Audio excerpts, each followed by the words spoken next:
Canada میں دہشت گرد نے پاکستانی خاندان کو گاڑی تلے رون ڈالا، 2 خواتین اور بچی سمیت 4 افراد جاں بحق، 9 سالہ بچہ زخمی۔ پولیس نے واقعے کو نفرت پر مبنی جرم قرار دے دیا۔ مقدمے میں دہشت گردی کی دفعات شامل کرنے پر غور۔ کینیڈین وزیر اعظم کا واقعے پر اظہار افسوس، کہا نفرت انگیز اور نسل پرستی جیسے واقعات کے لیے کینیڈا میں کوئی جگہ نہیں، اسلامو فوبیا کو روکنے کے لیے ہر ممکن اقدام کریں گے۔ وزیر اعظم عمران خان کی کینیڈا میں مسلمان خاندان پر حملے کی شدید مذمت، کہا پاکستانی نیاد خاندان پر حملے کا سن کر افسوس ہوا۔ دہشت گردی کا واقعہ مغربی ممالک میں بڑھتے اسلامو فوبیا کی عکاسی کرتا ہے۔ عالمی برادری کو اسلامو فوبیا سے نمٹنے کے لیے حکمت عملی بنانے کی ضرورت ہے۔ وزیر خارجہ شاہود قریشی بولے پاکستانی نیاد خاندان کی 3 نسلوں کو مسلمان ہونے پر بے رحمی سے قتل کر دیا گیا۔ یہ دہشت گردی کا واقعہ مذہبی منافرت اور اسلامو فوبیا کا اظہار کرتا ہے۔ ڈہر کی ٹرین حادثے کی ابتدائی تحقیقاتی رپورٹ مکمل۔ حادثہ اپ ٹریک کی دائیں پٹری کا جوڑ ٹوٹنے کے باعث ہوا۔ رپورٹ کے مطابق پٹری کا جوڑ ویلڈ کیا گیا تھا جو ٹرین گزرنے پر ٹوٹا اور ملت ایکسپریس کی بوگیاں ڈاؤن ٹریک پر گر گئیں۔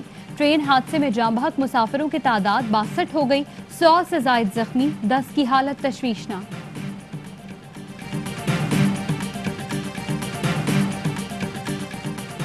ڈہر کی ٹرین حادثہ 30 گھنٹے بعد اب ٹریک بحال، ڈاؤن ٹریک پر کام جاری، جلد بحال ہونے کا امکان۔ حادثے سے 1080 فٹ ٹریک کو نقصان پہنچا تھا۔ ٹرین حادثے کے بعد ٹرینوں کی آمد و رفت میں تاخیر، محکمہ ریلوے نے آج کراچی سے 4 ٹرینوں کی روانگی منسوخ کر دی۔ عوام ایکسپریس، بہاؤدین زکریا ایکسپریس، ہزارہ ایکسپریس اور شالیمار ایکسپریس شامل۔ کنفرم ٹکٹ رکھنے والے مسافروں کو 100% ری فنڈ کیا جائے گا۔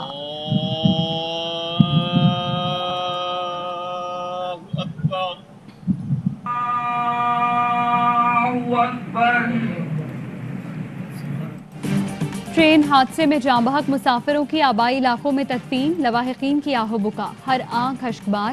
شہید پولیس اہلکار دلبر حسین کی نماز جنازہ جہانیہ علی ناصر کی کبیروالا میں ادا کی گئی۔ ریلوے اہلکار محمد احمد کو فیصل آباد میں سپرد خاک کیا گیا۔ ٹبہ سلطان پور میں ایک ہی گھر سے 3 جنازے اٹھنے پر فضا سوگوار۔ اجتماعی نماز جنازہ میں ارکان اسمبلی اور شہریوں کی بڑی تعداد شریک ہوئی۔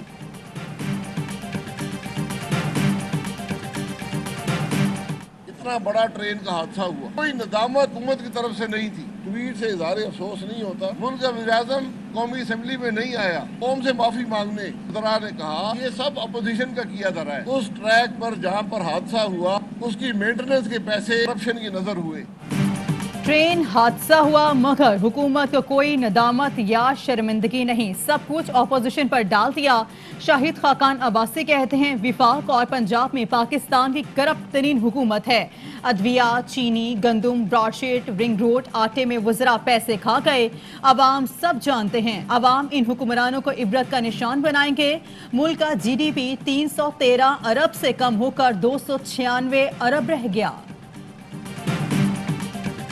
کھانے کو روٹی نہیں، پہننے کو کپڑا نہیں اور سر پر چھت نہیں۔ عمران خان کہتے ہیں کہ گھبرانا نہیں۔ پرویز مشرف کے دور میں 50% عوام غربت کا شکار تھے۔ عمران خان نے حالات کو پھر اسی نہج پر پہنچا دیا۔ بلاول بھٹو کہتے ہیں عمران خان کی نااہلی سے گھر گھر معاشی تباہی کی داستان رقم ہو رہی ہے۔ ہر 5واں فرد یا تو نوکری سے محروم ہوا یا اس کی آمدنی میں کمی ہوئی۔ ملک کی ڈوبتی معیشت کو بچانا ہے تو عمران خان حکومت سے نجات حاصل کرنا ہوگی۔ مہنگائی، معیشت کی تباہی کا اپوزیشن کا بیانیہ اپنی موت آپ مر گیا۔ فواد چودھری کہتے ہیں آپ اندرونی اختلافات، لیڈرشپ کی لڑائی رہی، صحیح سیاست فارغ کرتے کی اپوزیشن کی سنجیدہ پارلیمانی لیڈرشپ انتخابی اصلاحات پر بات کرنا چاہتی ہے مگر غیر سنجیدہ قیادت راستے میں رکاوٹ ہے۔ وزیر اعظم عمران خان کی زیر صدارت وفاقی کابینہ کا اجلاس، ملک کی سیاسی اور معاشی صورتحال پر غور۔ کابینہ سندھ سے متعلق امور، پی ڈی ایم کی تحریک اور قومی امور کا بھی جائزہ لے گی۔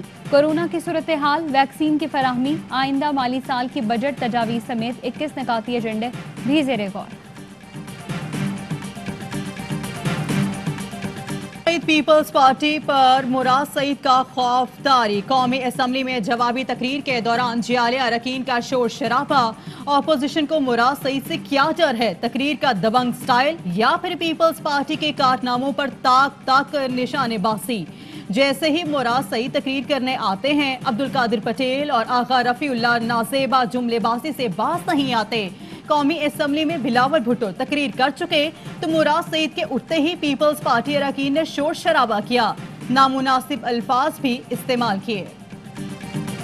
وزیر اعلیٰ پنجاب کا فلاح عامہ کے منصوبوں کو مقررہ مدت میں مکمل کرنے کا حکم. کام کی رفتار مزید تیز کرنے کی ہدایت. کہا ترقیاتی فنڈز کے استعمال میں سست روی قابل قبول نہیں. ترقیاتی فنڈز بر وقت استعمال نہ کرنے والے محکموں کی جواب طلبی ہوگی. افسران فیلڈ میں نکلیں اور ترقیاتی اسکیمز پر پیش رفت کو خود مانیٹر کریں.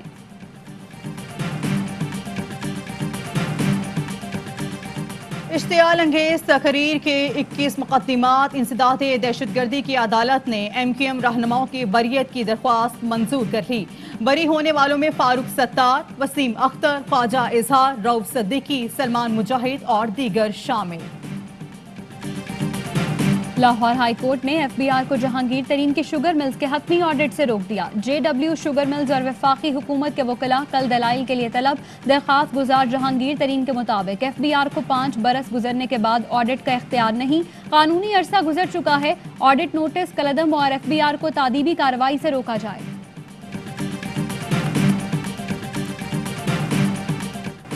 ملک میں کرونا کیسز میں بتدریج کمی. ٹیسٹ مثبت آنے کی شرح 2.9% رہی.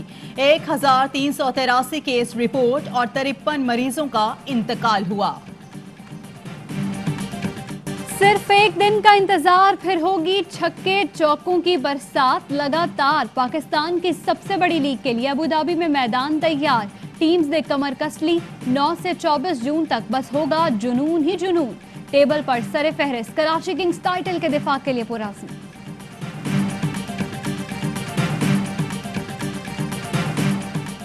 آج دنیا بھر میں ورلڈ اوشن ڈے منایا جا رہا ہے. عالمی یوم بحر پر naval chief admiral Amjad Khan نیازی کا سمندروں کو نقصان سے بچاؤ کے عزم کا اعادہ. کہا سمندروں کے لیے بڑھتے خطرات کی جدید حل کی تلاش کی ضرورت ہے. 2 بوند پاکستان کے مستقبل کی خاطر. ملک بھر میں انسداد پولیو مہم جاری. پولیو کے خاتمے کا مشن. لاہور کی پولیو ورکر آبدہ مالی مشکلات کے باوجود 2 سال سے گھر گھر جا کر بچوں کو پولیو سے بچاؤ کے قطرے پلا رہی ہیں. کہتی ہیں جب لوگ بچوں کو پولیو کے قطرے پلانے سے انکار کرتے ہیں تو بہت دکھ ہوتا ہے. السلام علیکم. ARY نیوز کے ساتھ میں ہوں مہرین افتخار اور میں ہوں آپ کے ساتھ ہرزا خان. ہیڈ لائنز آپ نے جانی، خبروں کی تفصیل شامل کریں گے. اس بریک کے بعد ہمارے ساتھ رہیے گا.